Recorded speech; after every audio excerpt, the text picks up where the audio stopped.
जय हिंद दोस्तों, मैं प्रेम नैनीवाल और आज हम करने जा रहे हैं अपने पहले चैप्टर का पार्ट 6। दोस्तों, विद्युत क्षेत्र एवं आवेश को लेकर हमारी बातचीत चल रही थी। इसमें हमने आवेश को कंप्लीट पढ़ा है और उसके बाद हम पढ़ रहे थे यानी पार्ट 5 में विद्युत क्षेत्र। विद्युत क्षेत्र दोस्तों, यदि किसी आवेश के चारों ओर की अगर हम बात करें तो आवेश के चारों ओर का वह क्षेत्र जहां तक वो अपने प्रभाव को दर्शा पाता है वही उसका विद्युत क्षेत्र है। और विद्युत क्षेत्र से मिलती जुलती एक भौतिक राशि हमने और पढ़ी है और वो है तीव्रता। विद्युत क्षेत्र की तीव्रता इंटेंसिटी दोस्तों, उसको ई से रिप्रेजेंट किया जाता है। और मैंने आपसे ये भी कहा है कि जो तीव्रता है वो बल और आवेश, परीक्षण आवेश जो Q0 हम ले रहे थे, उन दोनों का अनुपात है। और हम ये भी कह सकते हैं कि विद्युत क्षेत्र में रखे किसी एकांक परीक्षण धनावेश पर लगने वाला जो बल है वही उसकी क्या है, तीव्रता। दोस्तों, जिस प्रकार से विभव कार्य के खानदान से है, स्थितिज ऊर्जा कार्य के खानदान से है, ठीक उसी प्रकार से जो तीव्रता है वो बल के खानदान से है। यानी हम ये कह सकते हैं कि तीव्रता एक प्रकार का बल है। और मैंने आपको बताया भी है कि तीव्रता क्या है, तो वहां बात हुई थी कि बल बट्टे ये परीक्षण आवेश, या जिसे आप आवेश कह सकते हैं, एक कूलम भी ले सकते हैं। तीव्रता इसके बराबर है यदि इस परीक्षण धनावेश को एकांक ले लिया जाए, इसका मान एक कूलम ले लिया जाए जो परीक्षण धनावेश है, तो ये जो तीव्रता होगी वो बल के बराबर होगी। यानी इन स्थितियों में बल ही क्या है, तीव्रता है।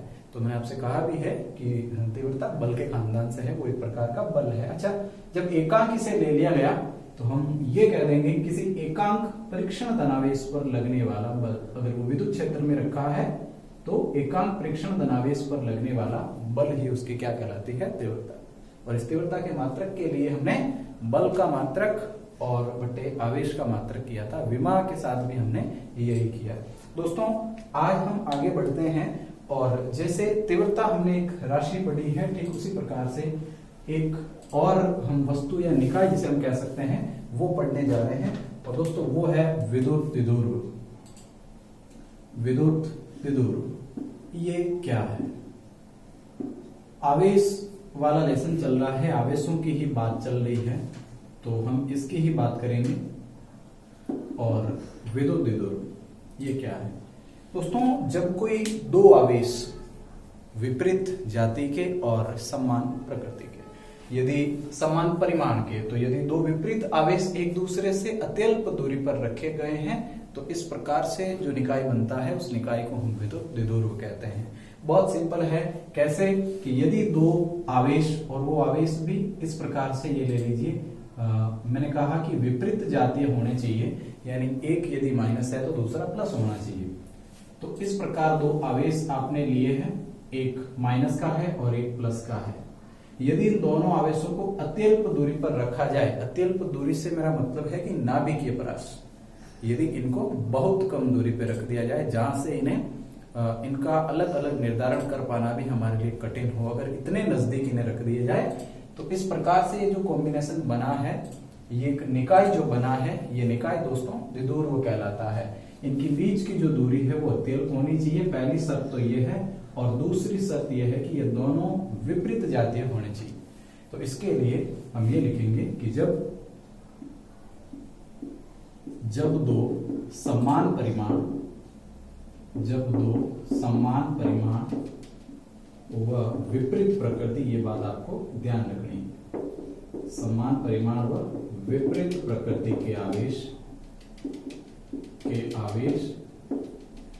यदि अत्यल्प दूरी पर रखे हो, यदि अत्यल्प दूरी पर रखे हो तो इस प्रकार बने निकाय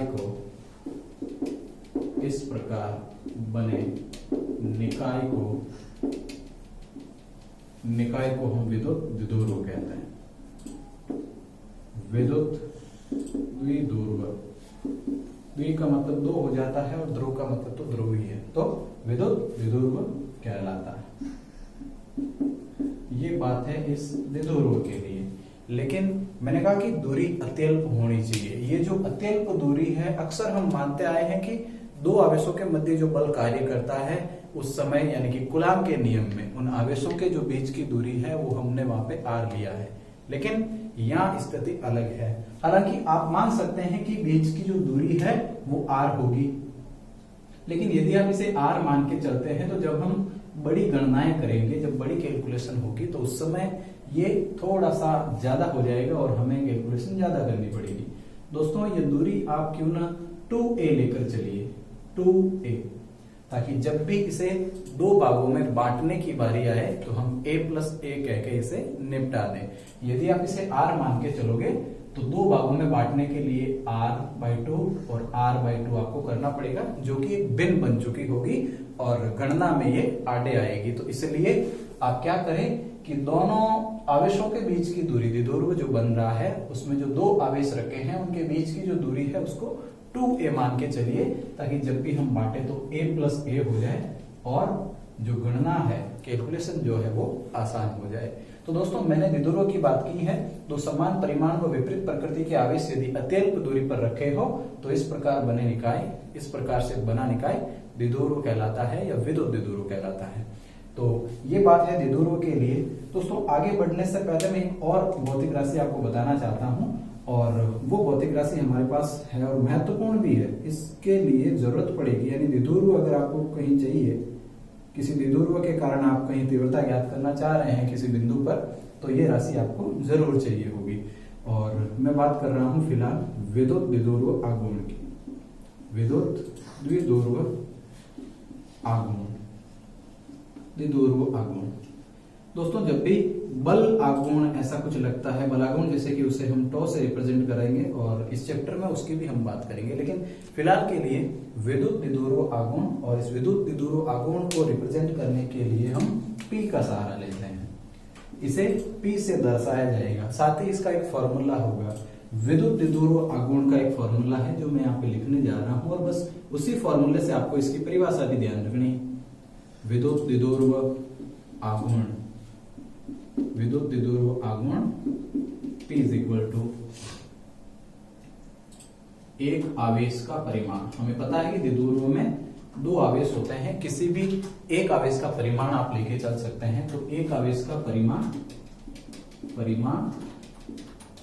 गुणे उन दोनों के बीच की जो दूरी है उसे आप लेके चलेंगे।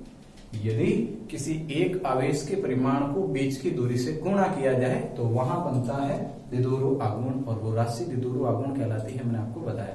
दोस्तों एक आवेश का परिमाण से मतलब है कि एक आवेश का मान रख दीजिए। तो आवेश का मान किस प्रकार से, भाई आवेश को तो हम Q से रिप्रेजेंट करते हैं, ये आपका P है जो एज इट इज पड़ा है, और आवेश को हम Q से रिप्रेजेंट करते हैं और बीच की दूरी हमें पता है, दोनों आवेशों के बीच की दूरी 2a हमने मानी है। तो 2a, ये जो फॉर्मूला बना है दोस्तों, ये फॉर्मूला बना है विद्युत द्विध्रुव आघूर्ण का। द्विध्रुव आघूर्ण जब भी पूछा जाएगा तो हम ये कहेंगे। अगर बात डेफिनेशन की हो, परिभाषा की हो, तो वहां सिंपल सी बात है कि किसी एक आवेश के परिमाण और उनके बीच की दूरी को, द्विध्रुव में है ना, उनके बीच की दूरी को विद्युत द्विध्रुव आघूर्ण कहा जाता है। तो फॉर्मूले से परिभाषा और परिभाषा से फॉर्मूला इसी तरीके से याद रखना है। आगे बढ़ते हैं और बात करते हैं विद्युत द्विध्रुव आघूर्ण के मात्रक की। मैंने कहा ना एक भौतिक राशि है, और हमने जो द्विध्रुव पढ़ा है विद्युत द्विध्रुव, वो एक क्या है, निकाय है, और ये एक भौतिक राशि है, इसलिए इसका मात्रक भी होगा और इसकी विमा भी होगी। अच्छा, जब भी इसका मात्रक निकाला जाएगा तो आवेश का मात्रक और 2a यहाँ पे दूरी है, 2a क्या है यहाँ पे, दूरी, तो आवेश का मात्रक इंटू दूरी का मात्रक, और वो हो गया इसका मात्रक। कूलाम है, प्रति है, मीटर है, तो कूलाम प्रति मीटर आप कह देंगे। जब बात आएगी विमा की तो हमें पता है कि विमा क्या होती है। अच्छा, इन दोनों की विमा रखो, सॉल्व करो, मामला खत्म। तो ये मैंने आपको यहाँ बताया। और उसके बाद विद्युत द्विध्रुव आघूर्ण के लिए एक बात और है दोस्तों, ये एक सदिश राशि है। ये कैसी राशि है, विद्युत द्विध्रुव आघूर्ण एक सदिश राशि है, इसका आप ध्यान रखें। और सदिश है तो चूंकि दिशा भी होगी, और इसकी दिशा के लिए मैं आपसे कहूंगा कि इसकी दिशा सदैव माइनस से कहां होती है, प्लस की ओर, माइनस से प्लस की ओर इसकी दिशा के लिए होगा। दोस्तों दैनिक जीवन में कई सारे द्विध्रुव जो है और कई सारे ऐसे एग्जाम्पल हमने हमारी साइंस में पढ़े भी है कि वो द्विध्रुव है। जैसे द्विध्रुव तब तक बनता है जब दो आवेश, दो विपरीत जाति के आवेश अत्यल्प दूरी पे आ जाए, यानी आपने सिंपल सा नमक का फॉर्मूला पढ़ा होगा और वो इसका पहला एग्जांपल हो सकता है। जैसे आपको पता है कि उसमें Na+ और Cl- होता है और एक अणु में, नमक के एक अणु में मान लीजिए Na+ यानी सोडियम, और हमें पता है कि वो पॉजिटिव है, और ये जो आपको यहाँ पे क्लोरीन नजर आ रहा है वो नेगेटिव है। और हमें ये भी पता है कि अणु ये जो है ये बहुत ही कम दूरी पे रखे हुए हैं, दोनों आपस में जुड़े हुए हैं बंध के माध्यम से, तो इसलिए इस NaCl को एक द्विध्रुव कहा जा सकता है दोस्तों। साथ ही ऐसे खूब सारे एग्जाम्पल मैंने कहा हो सकते हैं। तो अगर HCl की भी बात की जाएगी, हमें पता है कि ये H जो यहाँ पे हाइड्रोजन है वो पॉजिटिव है और Cl यहाँ पे माइनस है, तो ये भी हो सकता है। यदि जल के अणु की बात करें, H2O एक हाइड्रोजन 2 ऑक्सीजन के साथ 2 जुड़ता है, तो वहां पर वो अलग अलग बात हो जाएगी कि ये भी क्या है, एक प्रकार का द्विध्रुव है, वो भी द्विध्रुव है, और इस प्रकार से बहुत सारे द्विध्रुव बनते भी है। लेकिन यहाँ इलेक्ट्रिसिटी को लेकर बात की गई है। यहाँ जो द्विध्रुव यहाँ पे बनने वाला है वो एक माइनस आवेश और उसके लिए एक प्लस आवेश हम यहाँ पे लेके चलेंगे, तो ये होता है द्विध्रुव आगुण। दोस्तों द्विध्रुव यदि हमें कहीं निकालना है तो द्विध्रुव के लिए हमें कुछ चीजें और चाहिए होगी, और वो चीजें ये है कि अगर दो आवेश इस तरीके से अत्यल्प दूरी पे रखे हो तो उन दोनों का मध्य बिंदु जो है, मध्य बिंदु यानी यहाँ ये वाला बिंदु जो दोनों से समान दूरी पे व्यवस्थित है और दोनों के मध्य है, ये असल में कहलाता है द्विध्रुव का केंद्र। और इसका हमें काम आगे पढ़ने वाला है, तो हम इस चीज को याद भी रखेंगे। द्विध्रुव का केंद्र 3 स्थितियां मैं आपको बताने वाला हूं, और एक कहानी और समझिए कि जो द्विध्रुव इस प्रकार से रखा गया है, ये इस प्रकार से व्यवस्थित है, तो अगर इस रेखा के अनुदिश में इधर चलता हूं तो ये इस द्विध्रुव की अक्ष कहलाती है, ये द्विध्रुव की अक्ष कहलाती है। यदि इस अक्ष पे कोई बिंदु लिया जाए दोस्तों, इस अक्ष पे क्या लिया जाए, कोई बिंदु मान लीजिए ये वाला, तो ये बिंदु इसका अक्षीय बिंदु कहलाएगा। ये जो बिंदु मैंने इसके लिए लिया है, ये बिंदु कौन सा बिंदु है, अक्षीय बिंदु। और आगे जाकर हम इस अक्षीय बिंदु पर विद्युत क्षेत्र की तीव्रता ज्ञात करेंगे इस द्विध्रुव के कारण। एक द्विध्रुव रखा है तो उस द्विध्रुव के कारण उसके अक्षीय बिंदु पर क्या फर्क पड़ेगा, जिस तरीके से हमने बिंदु आवेश के कारण तीव्रता ज्ञात की है, ठीक उसी प्रकार से हम द्विध्रुव के कारण भी तीव्रता ज्ञात करेंगे। लेकिन दो अलग अलग स्थितियां होगी। कैसे कि एक तो द्विध्रुव के कारण अक्ष पर तीव्रता कितनी होगी, क्या फर्क पड़ेगा, और अक्ष के अलावा एक जो लाइन यहाँ पे परपेंडिकुलर चलती है वो इस प्रकार से लंबवत गुजर जाती है वो लाइन, और उस रेखा पर अगर कोई बिंदु है तो उसे हम निरक्षीय बिंदु कहते हैं, और ये रेखा इसकी निरक्ष कहलाती है दोस्तों। अक्ष और निरक्ष यही आप याद रखेंगे, और यहां कोई बिंदु है वो बिंदु इसका निरक्षीय बिंदु कहलाएगा। कौन सा वाला बिंदु, निरक्षीय बिंदु। तो अब हमारे पास दो स्थितियां हैं, हम अक्षीय बिंदु पर तीव्रता कितनी होगी इस द्विध्रुव के कारण वो चीज भी ज्ञात करेंगे, और इस द्विध्रुव के कारण निरक्षीय बिंदु पर तीव्रता कितनी होगी वो भी ज्ञात करेंगे। तो ये दो नए टॉपिक हमारे सामने हैं, और द्विध्रुव के कारण जो कि एक माइनस और एक प्लस से मिलकर बना है, इनकी अत्यल्प दूरी के कारण बना है, तो ये होगा। और बीच की दूरी की मैंने कहा अगर बात की जाएगी तो बीच की दूरी नाभिकीय परास के आसपास होगी, यानी बहुत ही कम होगी, बहुत कम होगी, तो ये मान के चलिएगा इस द्विध्रुव के लिए। तो अक्ष और निरक्ष दो स्थितियां मैंने बताई, और एक कहा है कि जो मध्य वाला बिंदु है जो दोनों से समान दूरी पर है वो इस द्विध्रुव का केंद्र है। दोस्तों एक बात याद रखें कि वृत्त से अगर किसी बिंदु की दूरी हमें जब चाहिए होती है तो हम वहां पे उसकी दूरी केंद्र से मापते हैं। जब वृत्त से किसी बिंदु की दूरी हमें मापनी हो इस तरीके से, तो हम क्या करते हैं, ये बिंदु कितना दूर है तो हम वृत्त के केंद्र से मापना शुरू करते हैं, केंद्र से मापी जाती है। और बस द्विध्रुव के केंद्र का भी वही उपयोग है। यदि बिंदु कोई रखा गया है इससे दूर, मान लो यहाँ पे रखा गया है, तो इस बिंदु की जो दूरी है वो द्विध्रुव से कहां से मापी जाएगी, केंद्र से, यानी इस दूरी का आकलन वहां पे किया जाएगा। निरक्ष के लिए भी अगर दूरी मापनी है तो बिंदु जो केंद्र है बीच वाला, उस केंद्र से ये दूरी मापी जाएगी और कहा जाएगा कि निरक्ष पर जो बिंदु है वो इतनी दूरी पर है। तो केंद्र का बड़ा महत्व है। मैंने कहा आपसे आगे बढ़ते हैं अगले टॉपिक की ओर। दोस्तों अगला जो टॉपिक है, सबसे पहले हम करने जा रहे हैं अक्षीय बिंदु पर जो विद्युत क्षेत्र की तीव्रता है वो द्विध्रुव के कारण कौन से बिंदु पर, अक्षीय बिंदु पर। अक्ष पे कोई बिंदु स्थित है और वहां हमें विद्युत क्षेत्र की तीव्रता देखनी है कि इस विदुर्व के कारण वहां फर्क क्या पड़ेगा। जिस प्रकार से हमने देखा है कि एक बिंदु आवेश है और उस बिंदु आवेश के कारण r दूरी पर स्थित कोई बिंदु P है और वहां पे क्या फर्क पड़ा है बिंदु आवेश के कारण। ठीक, बिंदु आवेश वैसा का वैसा आपके पास अब विदुर्व होगा। तो ये लिखेंगे, हेडिंग डाल लेंगे कि विद्युत विदुर्व के कारण अक्षीय बिंदु पर विद्युत क्षेत्र की तीव्रता। ये लीजिए, मैंने आपसे कहा विद्युत विदुर्व के कारण, विद्युत द्विध्रुव के कारण कौन सा बिंदु, अक्षीय बिंदु, अक्षीय बिंदु पर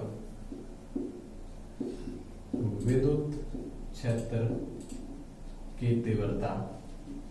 आप यहां पर सीधा भी लिख सकते हैं कि विदुर्व के कारण किसी बिंदु पर विद्युत क्षेत्र की तीव्रता या विदुर्व के कारण अक्षीय बिंदु पर विद्युत क्षेत्र की तीव्रता, या तीव्रता भी कह सकते हैं। तीव्रता तो इस लेसन में ये जो स्तर विद्युत की हमारे चल रही है इसमें तीव्रता विद्युत क्षेत्र की ही है, अन्य कोई तीव्रता है नहीं, तो उसको लेकर हम बात भी नहीं करेंगे। विद्युत विदुर्व के कारण कहा गया है, तो सबसे पहले तो मैं यहाँ पे क्या बना लूं, एक विद्युत विदुर्व बना लूं और माना फलाना भी यहाँ पे लिखना जरूरी होगा कि हमने क्या माना है और क्या नहीं माना। दोस्तों विद्युत विदुर्व, और ये लीजिए आपका विद्युत विदुर्व, इधर मैंने बना दिया, ये है कोई आवेश और मान लेते हैं कि आवेश -q है और इससे r दूरी पर स्थित या 2a दूरी मान के चलते हैं अपन, तो 2a मानेंगे और +q, ये आवेश यहाँ पे व्यवस्थित है। हमें कहा गया है कि अक्षीय बिंदु पर तीव्रता, तो अक्षीय बिंदु मैंने अभी आपको बताया कि ये जो अक्ष चलती है, यहाँ कोई बिंदु है तो वो इसकी अक्ष पर है, ये यहाँ से ये जो पूरी रेखा चलती है कंप्लीट, यहाँ कोई बिंदु है तो वो भी इसकी अक्ष पे विद्यमान है। लेकिन अगर कोई बिंदु इसके लंबवत जो रेखा गुजरती है केंद्र से, कहां से, केंद्र से, यदि वहां से बात की जाएगी तो वो बिंदु निरक्षीय होगा। दोस्तों अक्षीय बिंदु के लिए सबसे पहले हम गणना कर रहे हैं, तो ये मान लेते हैं कि उसका अक्षीय बिंदु है और इस बिंदु का नाम मैं रख देता हूं P। इस विदुर्व के कारण इस बिंदु P पर क्या फर्क पड़ेगा, बस वो बात हमें बतानी है। तीव्रता कितनी होगी, तीव्रता का मान यहाँ पे देखना है। दोस्तों तीव्रता के लिए आप तैयार रहिएगा। अब जो अपना ये जो चैप्टर बचा है उसमें कह लीजिए, या फिर जो दूसरा चैप्टर है वो, या तीसरा जो विद्युत विभव को लेकर है, उन सब में हम यहाँ पर तीव्रता का ही आकलन करेंगे। तो तीनों ही चैप्टर में तीव्रता का बड़ा महत्व है, तो तैयार रहिएगा। तीव्रता के लिए हर एक स्थान पर हम लोग तीव्रता ज्ञात करना चाहेंगे, भले ही वो कोई गोला हो, पीछे कोई आवेशित पट्टिका हो, कोई लंबा तार है, उसके अनुदिश कोई मान लो आवेश वितरित हो, तो वो सारी कैलकुलेशन हम करने वाले हैं। फिलहाल मैं आपसे ये कह रहा हूं कि बिंदु P यहाँ पे व्यवस्थित है और बिंदु P पर आकलन के लिए मैंने कहा कि हम मान सकते हैं कि वहां पर एक परीक्षण आवेश है। और दोस्तों परीक्षण आवेश हमेशा ही धन आवेश होता है, तो ये धन आवेश मैंने इधर मान लिया है अपने तरीके से। पहले तो बिंदु P पर हमें तीव्रता ज्ञात करनी है, लेकिन तीव्रता के लिए मैंने यहाँ पर परीक्षण धनावेश मान लिया है। दोस्तों मैंने कहा दूरी हमेशा केंद्र से मापी जाती है, विदुर्व के केंद्र से, है ना। तो केंद्र से मान लेते हैं कि ये जो बिंदु है ये कितनी दूरी पर है दोस्तों, r दूरी पर है। ये जो दूरी है r दूरी पे है, और मैंने आपको बताया है कि जब कभी भी आप इनके मध्य की दूरी लेके चलो तो ध्यान रहे कि इन दोनों के मध्य की दूरी 2 ये लेनी है, इसके अलावा नहीं लेनी है। तो मैंने क्या किया, एक विदुर्व ले लिया जो कि माइनस और प्लस क्यू के कॉम्बिनेशन से बना हुआ है, और उनके बीच की दूरी कितनी है दोस्तों, 2a है। बात करते हैं अक्षीय बिंदु की, तो इसके केंद्र से r दूरी पर कोई बिंदु P व्यवस्थित है जो कि अक्षीय बिंदु है, और यहाँ पे मैंने क्या मान लिया, परीक्षण धनावेश। तो बात करेंगे आगे, और माना फलाना तो आपको लिखना ही है कि माना कि अक्षीय बिंदु पर माना कि कोई अक्षीय बिंदु r दूरी पर स्थित है और बिंदु P है जहां पे हमें तीव्रता का आकलन करना है, केंद्र से कितनी दूरी पर है, r दूरी पर है, माना द्विध्रुवों के बीच की दूरी 2a है। तो ये सारा कुछ आपको लिखना है, मैं इसको सीधे कर रहा हूं। और सबसे पहले तो ये जान लीजिए कि करना क्या है, यहाँ पर हमें ज्ञात करनी है तीव्रता। इस द्विध्रुव के कारण, इस निकाय के कारण यहाँ पर तीव्रता कितनी होगी, क्या फर्क पड़ेगा इस बिंदु के लिए, तो वो बात आपको बतानी है। तो दोस्तों हमें आता है कि एक बिंदु आवेश के कारण r दूरी पर स्थित बिंदु P पर हम तीव्रता ज्ञात कर चुके हैं।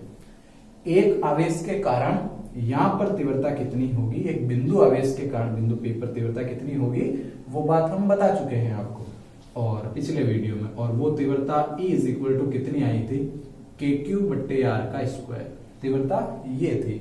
तो बस एक बिंदु आवेश के कारण तीव्रता ज्ञात करना तो हमें आता है। अब कितने बिंदु आवेश है, दो बिंदु आवेश है, इनके कारण ज्ञात कर लेंगे। अच्छा, माइनस प्लस का जहां तक फर्क है केवल दिशा में होगा, यहाँ पर गणना में कोई फर्क नहीं होगा। तो दोस्तों मैं सीधा इसको शुरू करता हूं, आपको माना फलाना साथ में लिखना है जो कि आपको नोट्स के माध्यम से मिल जाएगा। दोस्तों मैं आपसे कहता हूं कि सबसे पहले हमारे पास कौन सा आवेश है, -Q।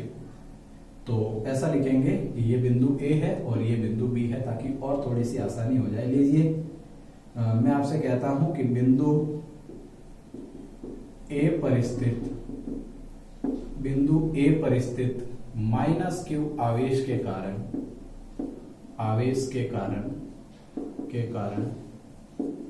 P पर आवेश के कारण यहां लिख देता हूं P पर तीव्रता -Q जो आवेश है, यानी A पर जो -Q आवेश रखा है उसके कारण इस पर तीव्रता कितनी होगी, यानी बिंदु P पर तीव्रता कितनी होगी।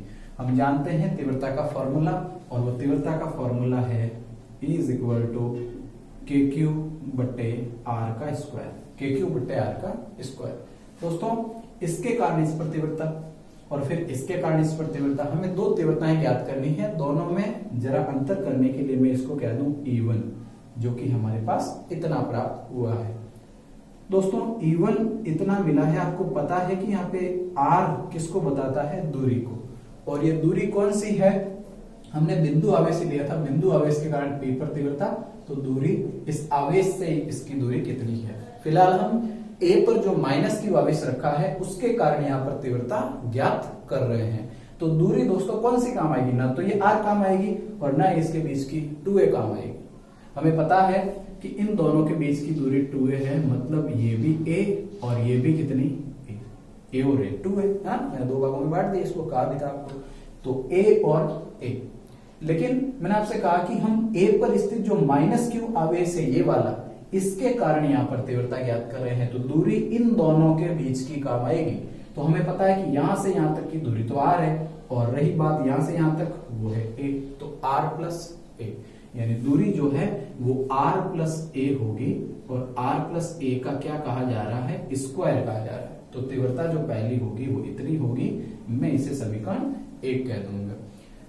दूसरा, हमें आवेश दिया गया है ये द्विध्रुव में जो +Q आवेश है कहां स्थित है, B पर, तो मैं ये लिखूंगा कि बिंदु B पर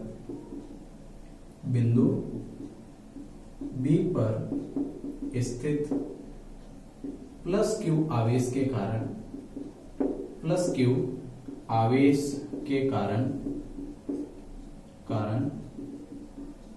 बिंदु P पर तीव्रता। अब बात कर रहे हैं इस आवेश के कारण तीव्रता कितनी होगी, जो कि बिंदु B पर विद्यमान है। तो इस आवेश के कारण तीव्रता, हमें पता है तीव्रता का formula E is equal to KQ/R का स्क्वायर, लेकिन यहां हमने E1 ले लिया है, दूसरी वाली तीव्रता को E2 कह सकते हैं अपने तरीके से, है ना।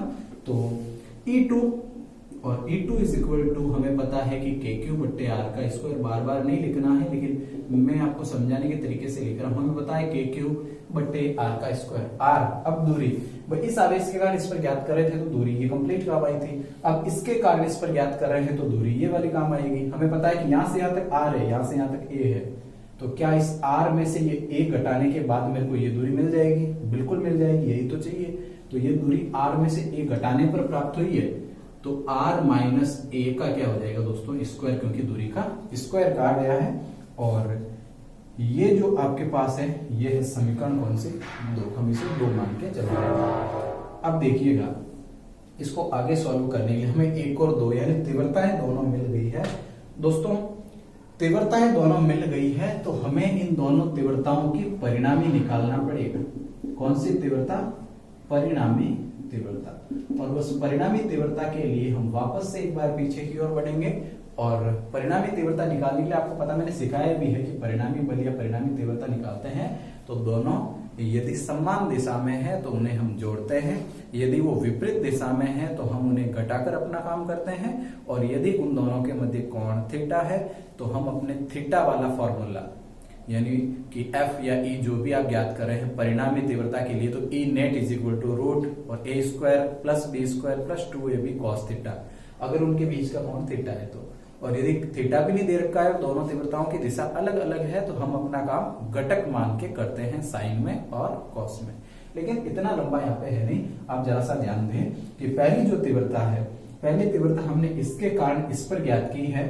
दोस्तों ये माइनस का आवेश है और ये जो परीक्षण माना है प्लस का आवेश है, और माइनस प्लस के बीच आकर्षण बल का काम करता है, यानी इसके कारण इस पर जो बल लगेगा दोस्तों उस बल की दिशा इसे ये आकर्षित करेगा अपने और खींचेगा तो ये होगी, यानी पहली जो तीव्रता है E1 उसकी दिशा ये होगी। दूसरा, इसके कारण इस पर जो तीव्रता ज्ञात की है, भाई ये दिशा जो हमने बताई है ये लिख देते हैं समीकरण 1 के पास, ये दिशा मैं लिख देता हूं और वो भी रीडिंग से। लीजिए ये इस तरफ होगी, यानी P से कहां होगी, A की ओर, तो मैं लिखता हूं P A की ओर, किसकी ओर, P A की ओर, ब्रैकेट में आपको लिख देना है ना दिशा, ताकि हमें गाइडेंस होता रहे। B के कारण इस पर जो तीव्रता थी ये वाली तीव्रता, इसकी दिशा की बात करते हैं। तो दोस्तों आपको पता है कि प्लस क्यू है और ये भी प्लस है, प्लस प्लस के बीच प्रतिकर्षण बल, यानी इसके कारण इस पर लगने वाला बल किस ओर होगा, बाहर की ओर। कौन सी वाली, E2 तीव्रता होगी बाहर की ओर। तो हम कहेंगे कि E2 किधर से किधर है, B से P की ओर, B से P की ओर, वो थी P से A की ओर, लेकिन ये B से कहां है, P की ओर। ये यहाँ पे A के कारण है तो मैं A की ओर कह रहा हूं, हालांकि ये P से B की ओर भी है तो बात कर सकते हैं, लेकिन यह आपको लिखना है कि किधर, यानी P से B से किधर, P, तो BP की ओर, BP की ओर जो दिशा है तीव्रता E2 की वो इस ओर है।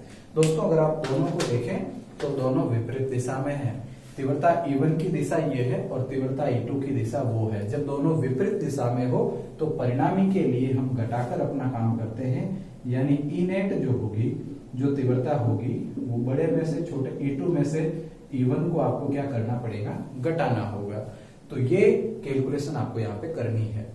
दोस्तों E2 और E1 दोनों का ही मान हमारे पास है। मैं E2 का E नेट के लिए, किसके लिए, E नेट के लिए मैं मान रख देता हूं E2 का KQ बट्टे R माइनस A का स्क्वायर, तो ये लीजिए KQ बट्टे R माइनस A का स्क्वायर, ये माइनस बीच हुआ दोनों तीव्रताओं के बीच, और E1 का जो मान है KQ बट्टे R प्लस A का स्क्वायर, तो लीजिए KQ बट्टे R प्लस A का क्या होगा, स्क्वायर होगा।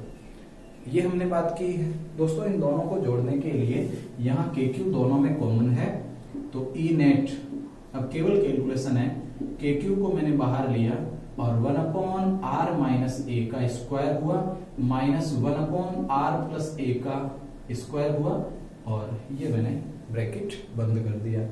अब आप देखें तो R माइनस A और R प्लस A इन दोनों का लसअप जब लिया जाएगा दोस्तों, KQ जो है वो एज इट इज पड़ा है और मैं लेने जा रहा हूं दोनों का लसअप, और वो ये मिलेगा R माइनस A का स्क्वायर और R प्लस A का स्क्वायर। जब कैलकुलेशन करोगे तो आपको पता चलेगा कि R माइनस A से R माइनस A कैंसिल हो गया, क्या बचा, R प्लस A का स्क्वायर और माइनस का माइनस फॉर्मूले वाला, और R प्लस A से R प्लस A कटा, यानी R माइनस A का क्या बचा, स्क्वायर बचा। ये लीजिए, ये हमारे पास बन के आ गया है। ये दोनों ही ब्रैकेट यदि आप खोलें, और ये तो हमें पता है कि फॉर्मूला बन जाएगा, ये तो A square R square minus A square का होल स्क्वायर बन जाएगा नीचे वाला तो, लेकिन हमें ये करना है, ये तो गुणा में है ना नीचे वाला, तो फॉर्मूला बन जाएगा, है ना। और ये R प्लस A और R माइनस A दोनों, और इनको घटाना है, तो मैं क्या करूंगा, इन दोनों के ब्रैकेट को खोल दूंगा, किसके बराबर में, E नेट के बराबर में। लीजिए अगर हम आगे E नेट की बात करेंगे तो दोस्तों KQ पड़ा है ज्यों का त्यों, और R प्लस A के लिए मैं यूं कहूंगा कि R square A square plus B square plus 2AB, क्या ये सही है, बिल्कुल मैंने फॉर्मूला लगा के इसको खोल दिया है, और माइनस बीच वाला, और इसको खोलोगे माइनस में तो ये भी R square plus A square और माइनस 2ar। इसको मैं जरा सा ब्रैकेट में बंद इसलिए करता हूं कि यहां माइनस है और इस माइनस से जब इसके अंदर वाले चिन्हों को गुना किया जाएगा तो आप देखेंगे कि प्लस माइनस बन जाएगा और माइनस प्लस बन जाएगा। नीचे वाले अगर पद की हम बात करें तो दोस्तों इनका r माइनस ए का स्क्वायर गुणे r प्लस ए का स्क्वायर, और ये आगे जाकर एक फॉर्मूला बनता है जो आप 10वीं क्लास में पढ़ते हैं। फॉर्मूला क्या बनेगा?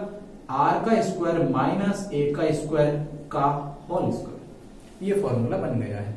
लीजिए मैंने इसकी बात कर दी है और आपसे ये भी कहा है, देखिएगा कि जब इस माइनस को अंदर गुणा करूंगा तो आर स्क्वायर किसका हो जाएगा? माइनस का। लीजिए आर स्क्वायर किसका हो जाएगा? माइनस का। माइनस के आर स्क्वायर से प्लस का आर स्क्वायर कैंसल, और जब इसे गुणा किया जाएगा माइनस को अंदर तो ये प्लस की जगह माइनस का ए स्क्वायर हो जाएगा, और माइनस का जो ए स्क्वायर है वो प्लस के ए स्क्वायर से क्या हो जाएगा? कैंसल। लेकिन ये माइनस जब इससे गुणा किया जाए माइनस माइनस क्या बन जाएगा? ये आगे जाकर प्लस बन जाएगा, और प्लस बनेगा तो प्लस के 2ar और प्लस के 2ar यानी 2 और 2 4ar बनेगा। तो लीजिए यहां पे हम इसको कर लेते हैं। देखिएगा कि क्या बचा है, ऊपर तो हमारे पास 2ar और 2ar यानी क्या बचा है? ई नेट के बराबर में ई नेट 4ar बटे 4ar, नीचे बचा है R square minus A square का whole square, R square minus A square का होल स्क्वायर। दोस्तों जितनी लंबी ये समीकरण आपको लगती है उतनी है नहीं, मैं आपको धीमे धीमे समझा रहा हूं तो लग रहा है कि बहुत ज्यादा हो रहा है। मैंने कुछ नहीं किया, दो तीव्रताएं मैंने निकाली है और तीव्रताएं निकालकर उनका परिणामी मैंने निकाला। दोनों विपरीत दिशाओं में थी इसलिए उनको घटा करके उसका परिणामी निकाला, और ये घटाने का जो सिस्टम है वो अभी भी चल रहा है। मैं केवल यहाँ पे स्क्वायर खोलने की बात कह रहा हूं। दोस्तों 4ar जो है 4ar, इसे आप 2a इंटू 2r भी तो लिख सकते हैं ना। हम इसे काटने की कोशिश कर रहे हैं और उसी कोशिश में मैं इसको बदल रहा हूं। लीजिए ई नेट, एक बात आपसे और कहनी है, और वो बात ये है कि दोस्तों आर स्क्वायर जो है, आर स्क्वायर को अगर आप देखें तो आर ये वाली दूरी थी और ए ये वाली, ए द्विध्रुव के बीच की दूरी। मैंने आपसे कहा है कि द्विध्रुव के बीच की दूरी अत्यल्प होनी चाहिए, बहुत कम होनी चाहिए, और बहुत कम होगी मतलब वो इस आर की तुलना में बहुत ज्यादा वेरी वेरी लेस देन ए स्क्वायर कम होगी, यानी आप उसे नगण्य मान सकते हैं, आप उसे शून्य मान सकते हैं। ऐसी स्थिति में शून्य मान लोगे, आर में से शून्य गया तो यानी कहने का मतलब ये हुआ कि R square minus A square का जो स्क्वायर है वो केवल और केवल आर स्क्वायर का स्क्वायर बन जाएगा, आर स्क्वायर का स्क्वायर। चलिए मैं इसमें एक पद बढ़ा रहा हूं, नहीं बढ़ाएंगे, है ना। लीजिए R square minus A square 0 माना तो वो बराबर आ गया आर स्क्वायर के, यानी ये स्थितियां हुई हैं जो आपको ध्यान रखनी है। उसके बाद अब ई नेट निकालने की बारी है। ई नेट के लिए अपन क्या करेंगे, 4ar को तो मैंने लिख दिया 2a into 2r, 2a into 2r। देखो एक बात बोलते आ रहे हैं अपन, के क्यू बोलते आ रहे हैं, तो लीजिए इधर आपके पास क्या पड़ा है, के और क्यू, तो इधर लिख देता हूं के और क्यू, लीजिए, है ना। तो इधर भी पड़ा है के और क्यू, 2a इंटू 2r बटे आर स्क्वायर का स्क्वायर यानी आर की घात 4, आर की घात 4। अच्छा 4 से एक आर कैंसिल हुआ यहाँ पे तो आर क्यूब आ गया। क्यू इंटू 2a आपको पता है कि क्यू इंटू 2a क्या बनता है, द्विध्रुव आघूर्ण बनता है। तो P is equal to Q into 2a। हमने पढ़ा है कि किसी एक आवेश का परिमाण और आवेशों के बीच की दूरी 2a, ये मिलकर के विद्युत द्विध्रुव आघूर्ण बनता है। तो ये P लिख देंगे इनकी जगह। लीजिए मैंने आपसे कहा कि आप क्या करेंगे, ई नेट के लिए, ई नेट के लिए क्यू इंटू, देखो के तो के बचा है, इसका तो कोई है नहीं, और गुणे ये दोनों मिलकर के P बन गए द्विध्रुव आघूर्ण इंटू 2 का 2 आपके पास पड़ा है तो 2 इधर लिख देता हूं। चलिए सीधा लिखना जरूरी भी है, तो लीजिए ये ई नेट के बराबर में थोड़ा सा मैं इसको दूर लिखता हूं। ये लीजिए आपके पास पड़ा है 2k और P, ये मिलकर के P बन गया है 2k P। अच्छा R से नीचे वाला R कैंसिल हो गया तो R 4 था 3 हो गए, 4 था और कितना हो गया 3 हो गया। तो ये ई नेट का फॉर्मूला आपको पता है, के जो है वो 1/4πε0 होता है। तो ई नेट का जो फॉर्मूला होगा ये भी आप कर सकते हैं ई नेट के लिए, और 2p अपॉन 1/4πε0, तो 4πε0 r3। दोस्तों तीव्रता जो होगी, परिणामी जो तीव्रता होगी इस द्विध्रुव के कारण बिंदु P पर, वो तीव्रता कितनी होगी? ये दो तीव्रता हमें पता है, अलग अलग बिंदुओं से तो हमें ज्ञात करना आता है, बिंदु आवेश के कारण तो हम ज्ञात कर सकते हैं।